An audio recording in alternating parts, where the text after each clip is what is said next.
नमस्कार साथियों, सीडीपी 5 का पंच में आपका फिर से स्वागत है।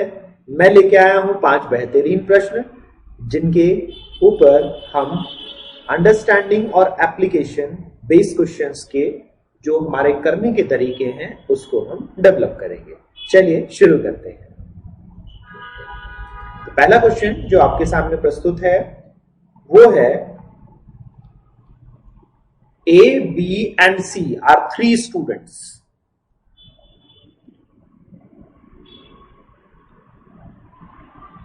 Studying English.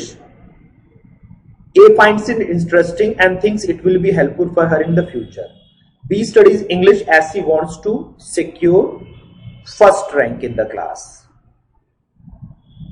And C studies it as she is primarily concerned to securing passing grades. The goals of ABC respectively are. अब बस 3 शिक्षार्थी जो अंग्रेजी पढ़ते हैं, अ को यह विषय रोचक लगता है। अब विषय रोचक लगता है, it is interesting for her and things it will be helpful for her in future and it will be helpful for her in the future, और वह सोचती है कि उसके भविष्य में भी सहायक होगा। तो इसका मतलब यहां पर हम देख सकते हैं क्या, यहां पर मास्टरी ओरिएंटेशन है, यहां निपुणता अभिविन्यास को हम देखते हैं। जब विषय रोचक लग रहा है और भविष्य के हिसाब से बच्चा लेके चलता है तो हम इसे देखेंगे कि ये हमें देखने को मिल रहा है मास्टरी ओरिएंटेशन। दूसरा है फिर बी।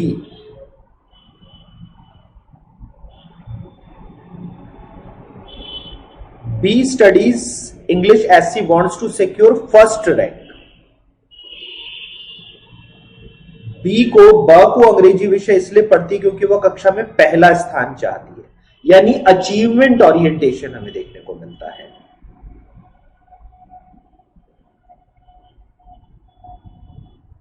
यहां अचीवमेंट ओरिएंटेशन देखने को मिलता है, हमें उपलब्धि अभिविन्यास देखने को मिलता है। तो उपलब्धि अभिविन्यास हमें किसमें देखने को मिलेगा, निष्पादन में देखने को मिलेगा, परफॉर्मेंस में देखने को मिलेगा। तो परफॉर्मेंस अवॉइडेंस में ये नहीं रहेगा।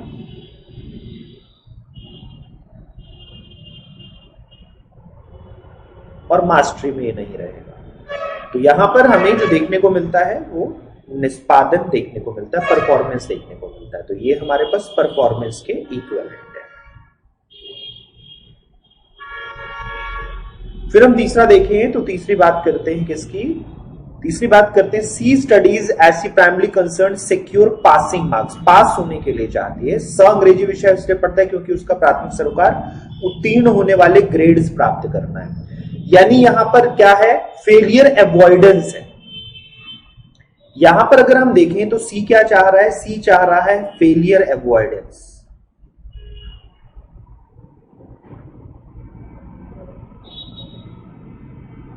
ये यहां पर अनुत्तीर्णता से बचना चाह रहा है, यानी अनुत्तीर्णता से उपेक्षा चाह रहा है।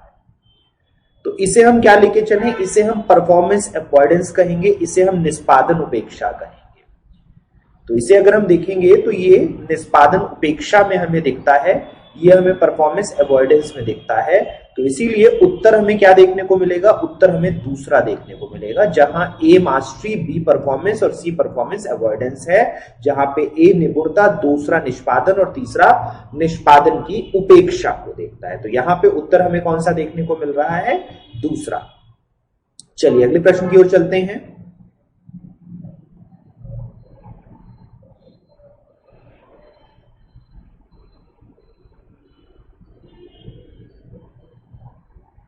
Even though this was clearly in the violation of his safety needs, Captain Vikram Batra died fighting in the Kargil war, protecting his country. He might have. हालांकि यह स्पष्ट रूप से उसकी सुरक्षा आवश्यकताओं के उल्लंघन में था। कैप्टन विक्रम बत्रा अपने देश को बचाने के दौरान कारगिल युद्ध में मारे गए। संभवतः उनमें था। ये नीड बेस्ड क्वेश्चन है, हम आवश्यकताओं की बात कर रहे हैं। यानी यहां पर जो हम थ्योरी देख रहे हैं वो थ्योरी कौन सी है, वो थ्योरी है हमारे पास हायरार्की ऑफ नीड्स की।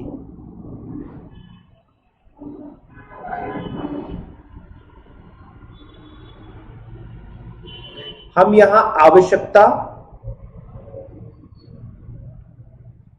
पदानुक्रम के सिद्धांत के हिसाब से बात कर रहे हैं।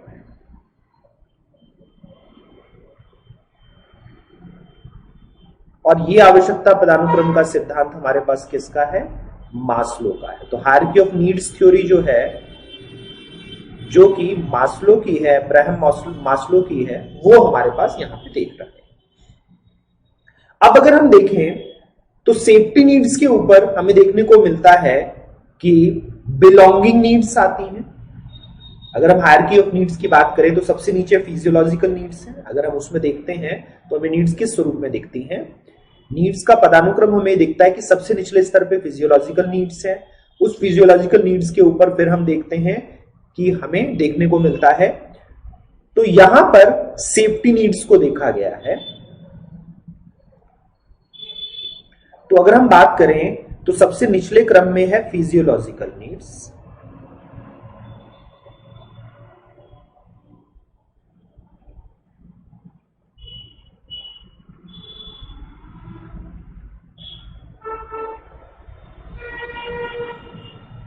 कायिक आवश्यकताएं, इसके ऊपर आती हैं सेफ्टी नीड्स।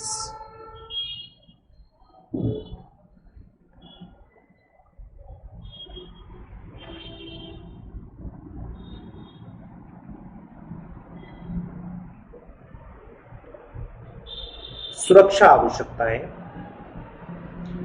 इसके ऊपर आती हैं belonging needs.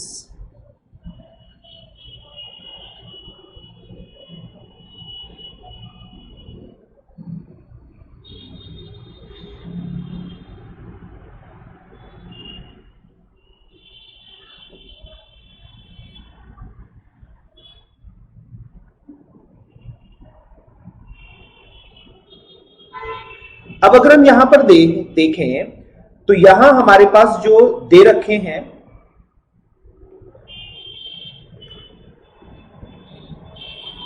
Short novel experience, नवी अनुभव की प्राप्ति की इच्छा, तो अनुभव नहीं क्योंकि आवश्यकताओं का हमारे पास है। और मास्लो के हायरार्की ऑफ नीड्स में आवश्यकताओं, एक्सपीरियंसेस के ऊपर बात नहीं की गई है। अब इग्नोर्ड हिज बिलोंगिंग नीड्स की बात, अपने अपनत्व संबंधी आवश्यकताओं की उपेक्षा करता है। तो यहां पर अपनत्व की उपेक्षा नहीं दिखती है, यहां पर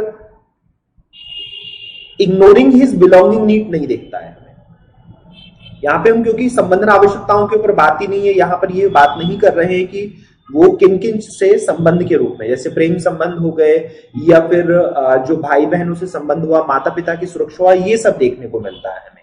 फिर नेक्स्ट हम इसमें देखें तो बिलोंगिंग नीड्स के बाद आता है हमारे पास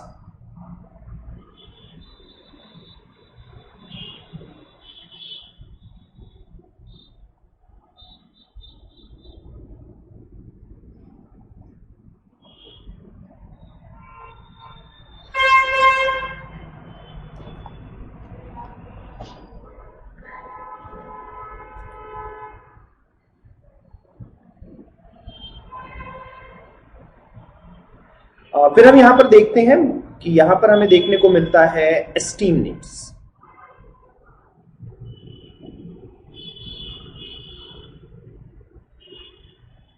सम्मान आवश्यकताएं,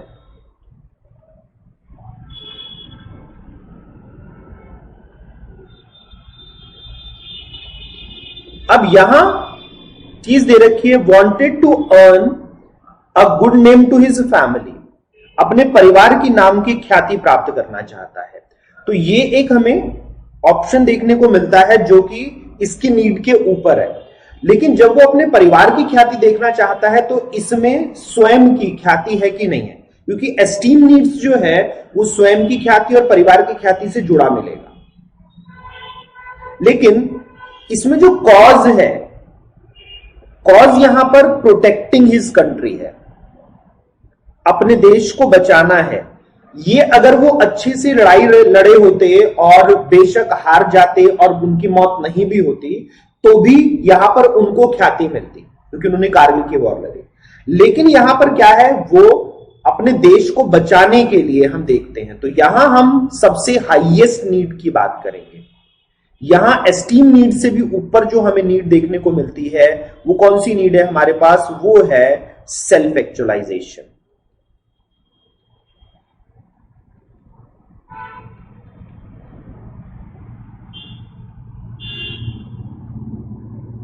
वो है आत्म अनुभूति।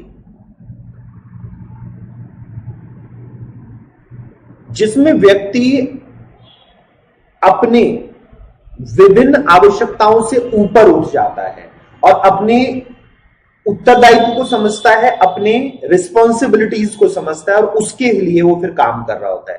तो यहां पर कैप्टन बत्रा को ये पता था कि अगर वो पोस्ट छोड़ देते हैं या वो उनकी जो उनकी रेजिमेंट है वो अगर बैक ट्रैक करती है तो कारगिल जो हमारे पास पोस्टिंग है, वो पोस्ट जो है हमारी, वो कैप्चर कर ली जाएगी विरोधियों के द्वारा। तो इसीलिए अपने देश को बचाने के लिए उन्होंने ये बात करी। तो ये जो हमें देखने को मिलता है ये है आत्मसिद्धि की प्राप्ति, achievement of the self actualization, जिसमें वो अपनी सभी नीड्स से ऊपर उठ जाते हैं। The individual rise above the deficiency needs, जितनी भी हीनता आवश्यकताएं हैं, तो ये जो चारों हमारे पास हैं इन्हें मास्लो कहते हैं कि ये हीनता आवश्यकताएं हैं। They are the deficiency needs.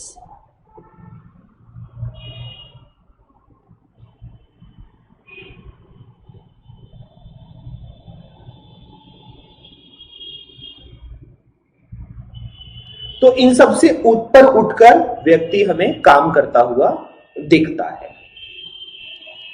चलिए अगले प्रश्न की ओर चलते हैं। तो यहां पे उत्तर हमें कौन सा देखने को मिला?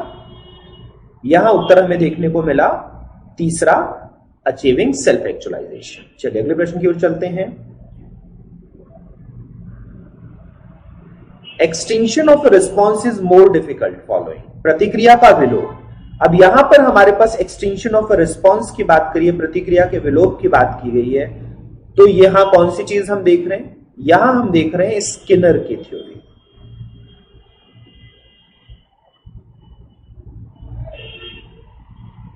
यहां पे हम बात कर रहे हैं इंस्ट्रूमेंटल कंडीशनिंग की।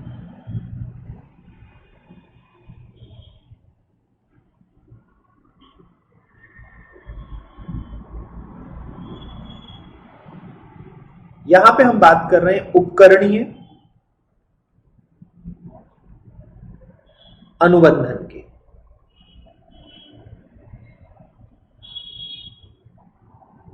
ये जो उपकरणीय अनुबंधन है ये हम किस स्वरूप में देखते हैं? तो यहां पर हम वर्बल रिप्रोच, मौखिक भर्त्सना की बात करेंगे। तो मौखिक भर्त्सना हमें किस रूप में दिखेगी? ये दंड के रूप में दिखा। वर्बल रिप्रोच हमारे पास एक पनिशमेंट है और ये भी हमें पनिशमेंट के रूप में दिख रहा है। तो पनिशमेंट से एक्सटेंशन हमारे पास ज्यादा बेहतर नहीं देखने को मिलता है। ये किससे देखने को मिलता है? हमें देखने को मिलता है रीइंफोर्समेंट से बेहतर। जो पुनर्बलन होता है उससे हमें एक्सटेंशन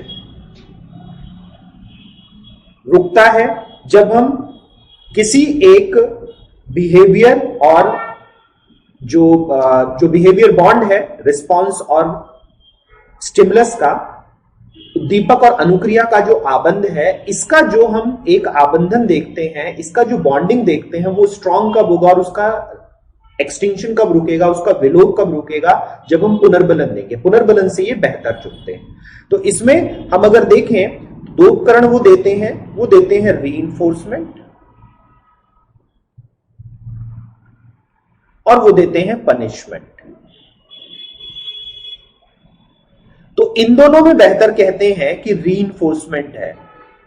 पुनर्बलन और दंड में स्किनर कहते हैं पुनर्बलन से विलोपन कठिन होगा। अब इस पुनर्बलन को दो तरीके से हम देखते हैं, पार्शियल और कंटीन्यूअस। इसमें जो स्ट्रॉन्ग बॉन्डिंग बताते हैं वो बताते हैं पार्शियल रीइंफोर्समेंट की ज्यादा स्ट्रॉन्ग बॉन्डिंग है। जो आंशिक पुनर्बलन है, जब कंटिन्यूअस रीइंफोर्समेंट दिया जाता है तो कुछ दिनों के बाद उसकी आदत हो जाती है रीइंफोर्समेंट की और उसका प्रभाव कम होता है और उसमें विलोपन के चांसेस बढ़ जाते हैं, उसमें हमें एक्सटेंशन के चांसेस बढ़ जाते हैं। जबकि पार्शियल रीइंफोर्समेंट दिया जाता है, आंशिक पुनर्बलन दिया जाता है, तो कभी पुनर्बलन होगा कभी नहीं होगा, नॉन शेड्यूल्ड भी होगा उसमें। तो वहां पर हमें क्या देखने को मिलेगा? वहां हमें देखने को मिलेगा कि वहां पर एक्सटेंशन के जो है वो ज्यादा डिफिकल्ट हो जाती है, वहां पर विलोपन जो है वो ज्यादा कठिन हो जाता है। तो यहां पे उत्तर दूसरा देखने को मिलेगा। चलिए अगले प्रश्न की ओर चलते हैं। Mastery orientation can be encouraged by, तो फिर से निपुणता अभिविन्यास की बात है, जिसका हमने पहला प्रश्न भी देखा था आज का। मास्टरी ओरिएंटेशन, निपुणता अभिविन्यास। तो पहला है अनएक्सपेक्टेड टेस्ट, क्या परीक्षण से मास्टरी आती है? तो परीक्षण से मास्टरी आने के पीछे कोई हमारे पास ठोस कारण नहीं दिखता। फिर दूसरा यहां बात की जाती है focusing on students individual effort, शिक्षार्थी के व्यक्तिगत प्रयासों पर ध्यान केंद्रित करना। तो ये बिल्कुल हमारे पास हो सकता है जब हम बच्चे की वैयक्तिक प्रयासों पर, बच्चे के इंडिविजुअल एफर्ट्स के ऊपर बात करते हैं और वहां पर इंडिविजुअल डिफरेंसेस को रिकॉग्नाइज करते हैं, वहां पर वैयक्तिक भिन्नता को रिकॉग्नाइज करते हैं, पहचान करते हैं, तो हम निपुणता अभिविन्यास के लिए प्रोत्साहित कर सकते हैं बच्चे को। when we are recognizing the individual differences and individual efforts, there we can actually motivate the child, encourage the child for the mastery orientation. फिर तीसरा यहां पर देखते हैं परस्पर तुलना से, कंपेयरिंग स्टूडेंट्स। तो ये बहुत खराब हमारे पास है अभिविन्यास देने के लिए। इससे बच्चा तुलनात्मक रूप से बेहतर होता है, स्वयं में बेहतर करने की प्रवृत्ति बच्चे के अंदर विकसित नहीं होती है। Assigning a lot of practice material, बहुत सारा गृह कार्य के रूप में अभ्यास सामग्री देना। तो ड्रिल और प्रैक्टिस एक बहुत बढ़िया चीज नहीं है हमारे पास मास्टरी ओरिएंटेशन के लिए। ये भी एक तरीका हो सकता है लेकिन बहुत अच्छा तरीका नहीं है। तो यहां पर हमें एक ही इंडिविजुअल डिफरेंसेस बेस्ड तरीका दिखता है जो कि दूसरा है, तो वही हमें उत्तर दिखता है। तो यहां सबसे बेहतर उत्तर सेकंड हमें देखने को। चलिए अगले प्रश्न की ओर चलते हैं। Which one of the following is correctly matched? निम्नलिखित में से किसका मिलान उचित है? तो सबसे पहला है इसमें इमोशनल डेवलपमेंट, संवेगात्मक विकास। इसमें मैच्योरेशन दी है, परिपक्वता दी है। अब इमोशंस में हम मैच्योरेशन के कंसेप्ट को नहीं देखते हैं। यहां पर जो इमोशनल डेवलपमेंट है, जैसे कि हम ब्रिजेस के सिद्धांत को देखें या फिर हम मैकडूगल के सिद्धांत को देखें, तो अगर हम बात करते हैं इमोशनल डेवलपमेंट की,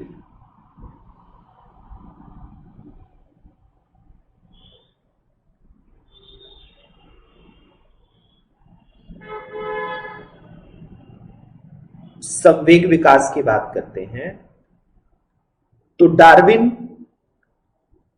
की थ्योरी, इवोल्यूशनरी थ्योरी, जैव विकास सिद्धांत, मैकडूगल का इसके ऊपर बेस्ड इंस्टिंक्ट सिद्धांत, या ब्रिजेस का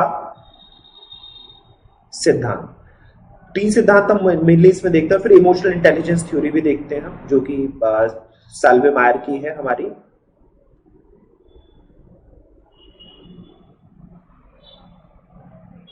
तो ये जो हम डार्विन और मैकडूगल का सिद्धांत देख रहे हैं, ये किसकी बात करते हैं? ये दोनों बात करते हैं किसकी? ये दोनों बात करते हैं नेचर की, यानी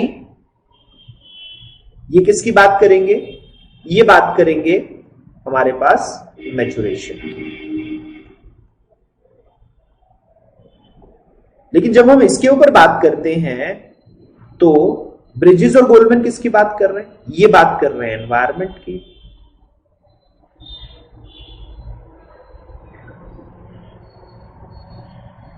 ये बात करते हैं नर्चर की।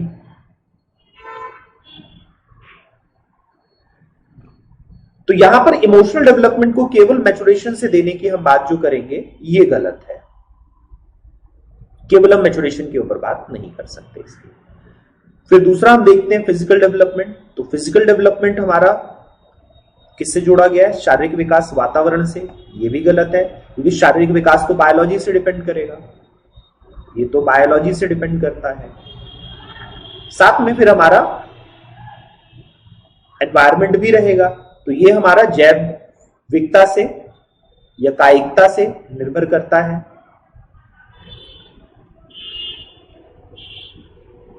फिर हम बात करें कॉग्निटिव डेवलपमेंट की, संज्ञानात्मक विकास की। तो संज्ञानात्मक विकास क्या हमारा एनवायरमेंट पे डिपेंड करेगा, मैच्योरेशन पे? तो संज्ञानात्मक विकास मैच्योरेशन पे डिपेंड नहीं करता, ये भी बोथ पर डिपेंड करता है। ये परिपक्वता पर ना करके बोथ, दोनों के ऊपर करता है।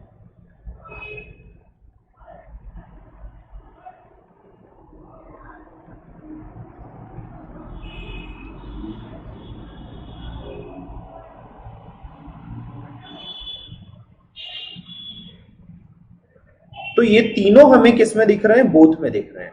जबकि जब हम सोशल डेवलपमेंट की बात करते हैं, सामाजिक विकास की बात करते हैं, तो ये पूरा सोशियो कल्चरल एनवायरनमेंट पे डिपेंड करता है। हम जब सामाजिक विकास की बात करते हैं तो ये सामाजिक सांस्कृतिक वातावरण पर निर्भर करता है। तो इसमें जब हम मैचिंग देखेंगे तो हमारी मैचिंग केवल चौथे ऑप्शन में बन रही है, तो इसीलिए यहां पर हमें ऑप्शन देखने को मिलेगा चौथा। तो साथियों, ये थे आज के प्रश्न। ऐसे ही और आधारित जो हमारे अंडरस्टैंडिंग बेस्ड क्वेश्चन होते हैं और एप्लीकेशन बेस्ड क्वेश्चन होते हैं, उनको लेकर मैं आपके सामने फिर से प्रस्तुत होता रहूंगा। जितने साथी इस वीडियो को देख रहे थे उन सभी का धन्यवाद। आप सभी से ये अपेक्षा रहेगी कि आप निर्माणवाद का प्रचार और प्रसार करेंगे। फिर मिलते हैं साथियों, नमस्कार।